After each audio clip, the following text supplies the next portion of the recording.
Welcome to the deep dive. Today, we're plunging into a global moment that has genuinely shifted everything. Imagine waking up to news that feels, well, straight out of a thriller, but it's very real. On June 21st, the United States directly bombed Iran's most secure nuclear sites. Yeah, and this wasn't through proxies or, whispers, sabotage, or even those digital strikes. No, exactly. This was the unmistakable roar of stealth bombers and the fire trails of cruise missiles. And just like that, well, the whole world is holding its breath, waiting for what comes next. So how did we get here to this almost unthinkable scenario? And what are the hidden forces, maybe, that shape what comes next?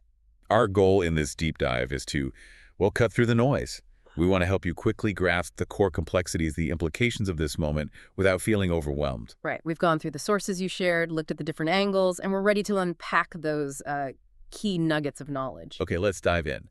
The targets themselves, they tell a story, don't they? The strikes hit Fordow, Natanz, and Isfahan. These are names we've heard in diplomatic halls, in war rooms, for years now. And what's really striking about these choices, as our sources highlight, is the strategic messaging behind them. Take Fordow. It's buried so incredibly deep underground. I mean, only the most advanced bunker busters could even hope to touch it. Wow. That tells you something about the scale, the commitment involved. Absolutely. And Natanz, well, it's been attacked before, yes, but never like this. Not with this scale of direct, overt engagement. So it's like escalating from maybe a warning shot to something much more direct. A full-on declaration, Yeah. almost. And then Isfahan, that felt different, more than just infrastructure. It was, as one piece put it, a direct hit on the psyche of Iran's leadership and population, a strike on national pride. Not just a warning shot, then, a real hit. Definitely not just a warning. So when you look at these specific targets, one almost impossibly protected, another familiar but now hit overtly, and the third deeply symbolic targeting these places with this level of force. What does that signal? What's the U.S. saying strategically here? It feels specific.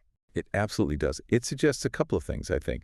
First, a clear demonstration of capability. Look, we can neutralize your most hardened assets. No site is truly untouchable. Okay, showing muscle. Right. And second, sending an unmistakable psychological message, one that goes beyond just military damage, It's designed to hit morale, political will, directly, both at home in Iran and across the region. So demonstrating both the hardware and the resolve. Exactly, hardware and resolve. And when this news broke, the global reaction, it was instant, visceral. Markets shook, embassies locked down, fighter jets scrambled. You can just picture it. Yeah, and on the ground. Imagine Tehran, Tel Aviv, Baghdad, even Washington. Yeah. Just civilians looking up, wondering, is this it? Is this the start of something much bigger? That uncertainty, it's palpable. Then President Trump appeared on TV. He delivered those words many feared, but maybe few thought would actually become reality. What did he say exactly? America will not allow Iran to cross the red line. We acted to preserve peace through decisive strength. Decisive strength. Very deliberate language. Polished, precise. Designed for the history books, you could say. But history isn't just written by speeches, is it? It's written by impact. And the impact, as you said, was immediate. Iran's leadership responded almost instantly. Not with missiles, not initially anyway, but with words. Furious vows. Like what? Things like, we will respond, we will not be silent. And crucially, we reserve the right to retaliate wherever and however we choose. Oof. That kind of statement, it just hangs in the air, doesn't it? It does. It feeds fear, stretches right across borders. Because in a world already this tense, a single spark can become a wildfire. And this was definitely not just a spark. No, far from it. Not a spark at all. And beneath all the high-level statements, there's visible, almost chilling preparation happening on the ground for whatever might come next. Yeah, if we connect this to the wider picture, you really see the tension playing out everywhere. In Israel, for example, reservists are being called up, cities are running chemical drills, bomb shelters restocked. It's very real, very tangible readiness. Preparing for the worst. Definitely. In Iran, you might see public defiance on the streets, but the sources suggest that behind that, there's real grief. Not just for what was lost, but fear for what might still come.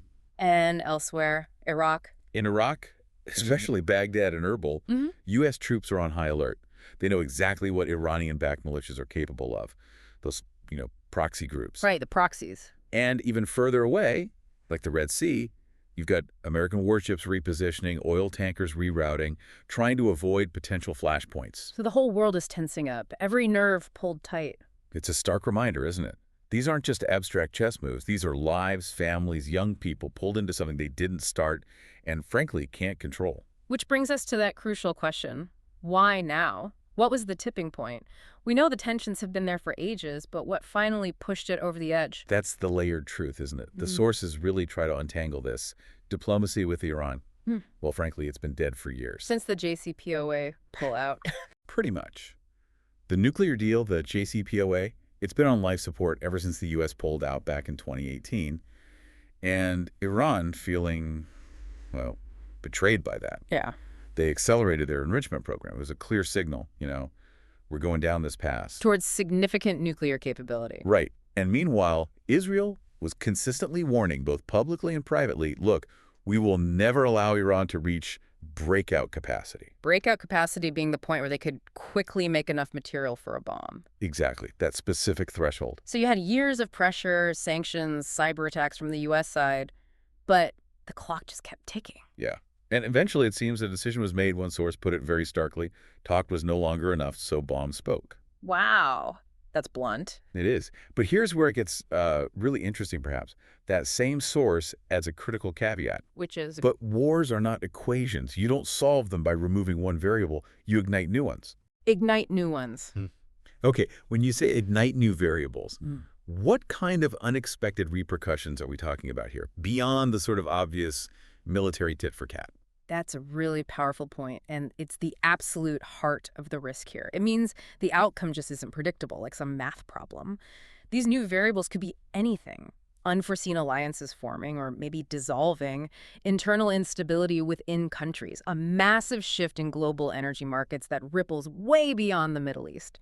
So the law of unintended consequences, basically, writ large. Exactly, very, very large. Which brings us right back to the immediate aftermath. Yeah. Everyone just waits, waiting to see Iran's next move.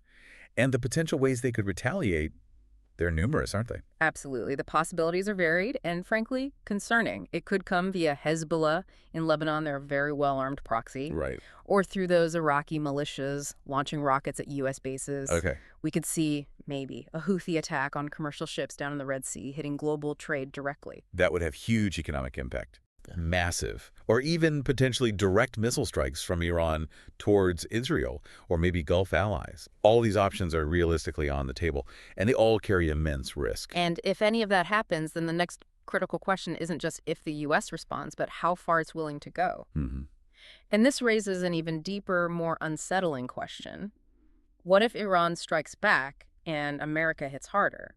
What if escalation just builds its own momentum? That's the nightmare scenario. What if this isn't just a single crisis, but the actual irreversible start of a regional war? Yeah, not just tit-for-tat retaliation anymore. Yeah. But the potential collapse of whatever fragile stability the Middle East even had left. And in that collapse, you get a vacuum. And in the vacuum, more war, more weapons, more chaos. It's a terrifying prospect. And looking at the wider context, the timing feels particularly precarious. Gaza is still burning. Still unresolved, yeah. Hezbollah is posturing very ominously up in the north. Syria remains this complex, fractured battleground.